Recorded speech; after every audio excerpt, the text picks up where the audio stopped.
پہلی چیز اس میں یہ ہے، ہو سکے تو اکیلے قبرستان جاؤ، اکیلے قبرستان جاؤ۔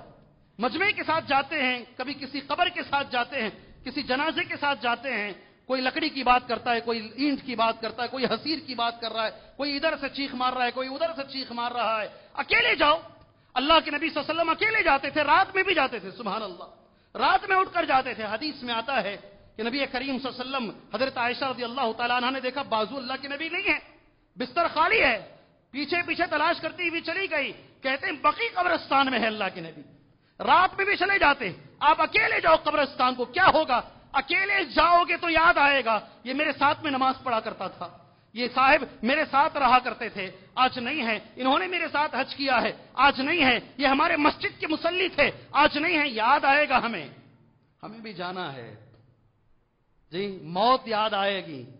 اور اللہ کے لیے فون سوئچ آف کر کے جاؤ، فون سوئچ آف کر کے جاؤ۔ یہ سیلفی کا تو ایسا نشہ چڑھا ہے ہمارے بھائیوں کو، لوگ شاید قبرستان میں بھی سیلفی لیں گے۔ دیکھو میں قبرستان میں کھڑا ہوا ہوں، دیکھو ابا کی خبر کے پاس کھڑا ہوا ہوں، دادا کی خبر کے پاس کھڑا ہوا ہوں، پتہ نہیں کہاں تک یہ بلا ہمارے ساتھ چلے گی۔ اللہ تبارک و تعالی ہماری اصلاح فرمائے۔ پہلی چیز ہے قبرستان اکیلے جاؤ۔ دوسری میرے بھائی، آخری جن کا وقت ہوتا ہے، ایڈز کے پیشنٹ ہیں، کینسر کے پیشنٹ ہیں، آخری وقت جن کا ہوتا ہے ان کی عیادت کرو، ان کو دیکھنے کے لیے جاؤ، ان کے سامنے بیٹھ کر، یہ سنت رسول ہے صلی اللہ علیہ وسلم۔ مر رہا ہے یہودی، اور یہودی کا بیٹا مر رہا ہے، نبی کریم صلی اللہ علیہ وسلم تو مسلمان، یہودی کا بچہ مر رہا ہے، اللہ کے نبی چلے گئے۔ اور آخری وقت میں بھی دیکھو نبی کریم صلی اللہ علیہ وسلم دعوت شروع کر لی۔ آخری میں یہودی کا بچہ باپ کو دیکھ رہا ہے، کیا کروں؟ باپ کہتا ہے بیٹے سے پڑھ لے کلمہ، مرنے سے پہلے پڑھ لے کلمہ۔ آخر میں بھی، لاسٹ میں بھی ایسے لوگ جو زندگی سے مایوس ہو گئے ہیں، آپ جا کر قرآن کی 2 آیتیں ان کے سامنے پڑھو، زارو خطار رونے لگیں گے، پتہ نہیں کتنے لوگوں کو کلمہ نصیب ہو جائے گا، کتنے لوگ سدھر جائیں گے۔ آخری وقت میں جاؤ، دل نرم ہوتا ہے اس سے۔ تیسری بات جو علماء نے لکھا ہے، میت کو غسل دینے کی کوشش کرو، میت کو نہلانے کی کوشش کرو۔ جی ہاں، کئی گز دور مت کھڑے ہو جاؤ۔ کبھی کبھی سگے بیٹوں کو دیکھا گیا ہے، نہیں میں نہیں نہلا سکتا، مجھ پر غشی طاری ہو جاتی ہے، میں ڈرتا ہوں، وائبریشن میرے ہاتھ پیر میں آ جاتے ہیں، انا للہ و انا الیہ راجعون۔ بلکہ میں تو باپ کے تعلق سے بیٹوں سے کہوں گا، بچوں سے کہوں گا، اپنے باپ کو خود نہلانے کی کوشش کرو۔ اگر نہلانا نہیں آتا ہے، ساتھ میں کھڑے ہو کر نہلانے والے کا ساتھ دو۔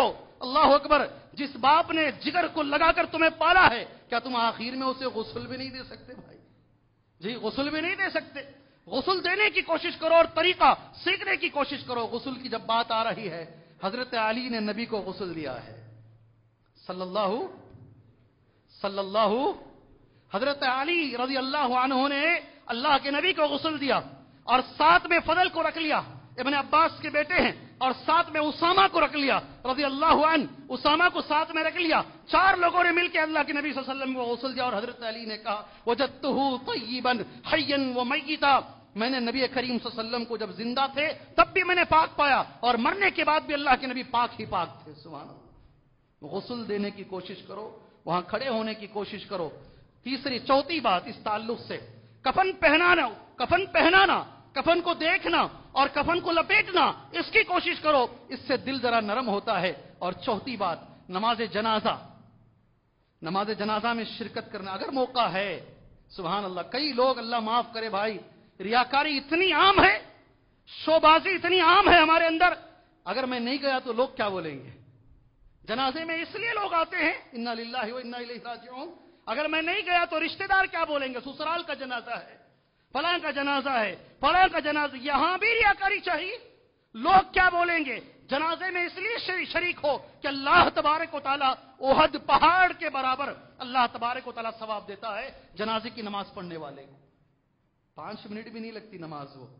اور خاص طور سے میری گزارش ہے، جو لوگ حرم جاتے ہیں، مکہ جاتے ہیں، مدینہ جاتے ہیں، ہر نماز میں تقریباً جنازے کی نماز ہے، ہر نماز میں۔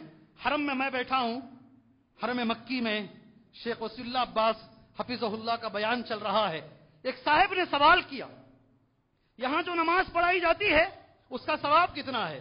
اللہ اکبر، شیخ نے کہا 1,00,000 نمازوں کے برابر ہے۔ جنازے کی نماز میں شریک ہوتا ہوں، کتنا ثواب ملے گا؟ شیخ نے کہا 1,00,000 پہاڑوں کے برابر۔ اللہ اکبر! ایک جنازے کی نماز جو حرم میں پڑھائی جاتی ہے اور پڑھنے والا پڑھانے والا سبحان اللہ 1,00,000 پہاڑوں کے برابر اللہ تعالیٰ اسے ثواب دے رہا ہے۔ کتنی بڑی چیز ہے! جنازے میں شریک ہونے کی کوشش کرو۔ اور ایک اہم چیز بتا رہا ہوں، سبحان اللہ، کبھی موقع ملے خود خبر میں اترنے کی کوشش کرو۔ جی ہاں، خبر میں خود اترنے کی کوشش کرو۔ یہ وہ چیزیں ہیں میرے بھائی جس سے دل نرم ہوتے ہیں۔ دنیا ذرا کٹتی ہے، عبادت میں مزہ آتا ہے۔ کیا چیز؟ عبادت میں مزہ آتا ہے، توبہ کی توفیق ہوتی ہے، یہ موت کو ہمیں یاد دلاتی ہے، اور یہ سنت رسول ہے۔ سب سے اہم چیز کیا ہے؟ یہ سنت رسول صلی اللہ علیہ وسلم ہے۔